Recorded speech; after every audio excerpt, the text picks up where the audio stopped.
जी हाँ गाइस, मैं सिखाता हूँ आपको इंग्लिश बोलने का सबसे आसान तरीका। गाइस, कोई भी स्ट्रक्चर को आप आसानी से तभी बना सकते हैं जब आपको सब्जेक्ट, हेल्पिंग वर्ब और वर्ब इसके विषय में आपको मालूम होगा। तो गाइस, इसका वीडियो मैंने ऑलरेडी डाल रखा है, डिस्क्रिप्शन बॉक्स में उसका लिंक मिल जाएगा। उस वीडियो को आप लोग ज़रूर देख लीजिए। गाइस, वीडियो को पूरा देखिएगा, स्किप मत कीजिएगा, क्योंकि कभी कभी हमें स्ट्रक्चर से सेंटेंसेस समझ में नहीं आते हैं, लेकिन जब हम उनको एग्जाम्पल से समझने की कोशिश करते हैं तो सेंटेंस अच्छी तरह से क्लियर हो जाते हैं। तो गाइस, आज हम जो सेंटेंसेस लेने जा रहे हैं वो सेंटेंसेस कुछ इस तरह के हैं। मेरे होते हुए तुमने ये क्यों किया? मेरे होते हुए तुम वहाँ क्यों गए? मेरे होते हुए तुम्हें डरने की ज़रूरत नहीं है। मेरे होते हुए तुम ऐसा क्यों सोचते हो? तुम्हारे होते हुए मुझे कोई छू भी नहीं सकता। तुम्हारे होते हुए मैं कहाँ जाऊँ? तुम्हारे होते हुए मुझे कोई प्रॉब्लम नहीं। तो गाइज़, इसी तरह के सेंटेंसेस इंग्लिश में किस तरह से बनाए जाते हैं आज मैं आपको वही बताने वाला हूँ। तो गाइज़, अगर सेंटेंस में ये आ रहा है कि मेरे होते हुए, तो आपको यूज़ करना है इन माई प्रेजेंस। और अगर ये आ रहा है कि तुम्हारे होते हुए, तो आपको यूज़ करना है इन योर प्रेजेंस। तो आप ये रट डालिए, मेरे होते हुए इन माई प्रेजेंस, तुम्हारे होते हुए इन योर प्रेजेंस। तो चलिए गाइज़, इनको समझते हैं हम कुछ एग्जाम्पल से। मेरे होते हुए तुमने ये क्यों किया? तो स्टार्टिंग में आपको बोलना है इन माई प्रेजेंस, और तुमने ये क्यों किया यानी कि why did you do this. मेरे होते हुए तुम वहाँ क्यों गए? तो पहले हम ये बोलेंगे इन माई प्रेजेंस यानी कि मेरे होते हुए, और बाद में हमारा सेंटेंस आ जाएगा तुम वहाँ क्यों गए यानी कि why did you go there.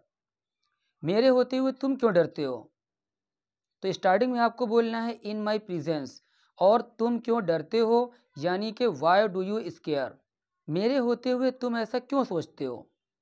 तो स्टार्टिंग में आपको बोलना है इन माई प्रेजेंस, और तुम ये क्यों सोचते हो यानी कि why do you think so. तुम ऐसा क्यों सोचते हो, तुम ये क्यों सोचते हो, बात एक ही है। मेरे होते हुए तुम्हें डरने की ज़रूरत नहीं है। तो स्टार्टिंग में आपको बोलना है इन माई प्रेजेंस, और तुम्हें डरने की ज़रूरत नहीं है यानी कि you need not to scare. इसे आप इस तरह से भी कह सकते हो, you don't need to scare. मेरे होते हुए तुम्हें वहाँ जाने की ज़रूरत नहीं है। तो स्टार्टिंग में आपको बोलना है इन माई प्रेजेंस, और तुम्हें वहाँ जाने की ज़रूरत नहीं है यानी कि you need not to go there, या फिर you don't need to go there. मेरे होते हुए तुम्हें लड़ने की ज़रूरत नहीं है। तो स्टार्टिंग में आपको बोलना है इन माई प्रेजेंस, और तुम्हें लड़ने की ज़रूरत नहीं है यानी कि you need not to fight, या फिर you don't need to fight. अभी तक देखिए गाइज, यहाँ पर आ रहा था मेरे होते हुए, तो हम यूज़ कर रहे थे इन माई प्रेजेंस।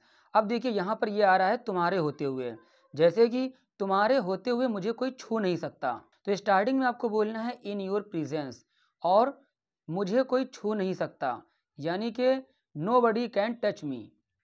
तुम्हारे होते हुए मैं कहाँ जाऊँ? तो स्टार्टिंग में आपको बोलना है इन योर प्रेजेंस, और मैं कहाँ जाऊँ यानी कि where should I go. Where should I go को आप इस तरह से भी बोल सकते हैं, वेयर टू गो। तुम्हारे होते हुए मुझे कोई प्रॉब्लम नहीं। तो स्टार्टिंग में आपको बोलना है इन योर प्रेजेंस, और मुझे कोई प्रॉब्लम नहीं यानी कि I don't have any problem. तुम्हारे होते हुए मैं किसी और के साथ नहीं जा सकता। तो स्टार्टिंग में आपको बोलना है इन योर प्रेजेंस, और मैं किसी और के साथ नहीं जा सकता यानी कि I can not go with any other person. तुम्हारे होते हुए मुझे कोई परेशान नहीं कर सकता। तो स्टार्टिंग में आपको बोलना है इन योर प्रेजेंस, और मुझे कोई परेशान नहीं कर सकता यानी कि नो बडी कैन बोदर मी। तो गाइज़, उम्मीद करता हूँ जो कुछ मैंने आपको आज बताया समझ में आया होगा। तो चलिए गाइज़, अब एक सेंटेंस आपके लिए, इसको आप लोग करके ज़रूर बताइएगा। और वीडियो अगर अच्छी लगी हो तो वीडियो को लाइक करना मत भूलिएगा, और अगर आप मेरे चैनल पर नए हो तो प्लीज़ चैनल को सब्सक्राइब कर लीजिए और बेल आइकन को ज़रूर प्रेस कर दीजिए, ताकि मेरी नई वीडियो की नोटिफिकेशन आप तक पहुंच सके। मेरे होते हुए तुम्हें यहाँ से कोई भगा नहीं सकता।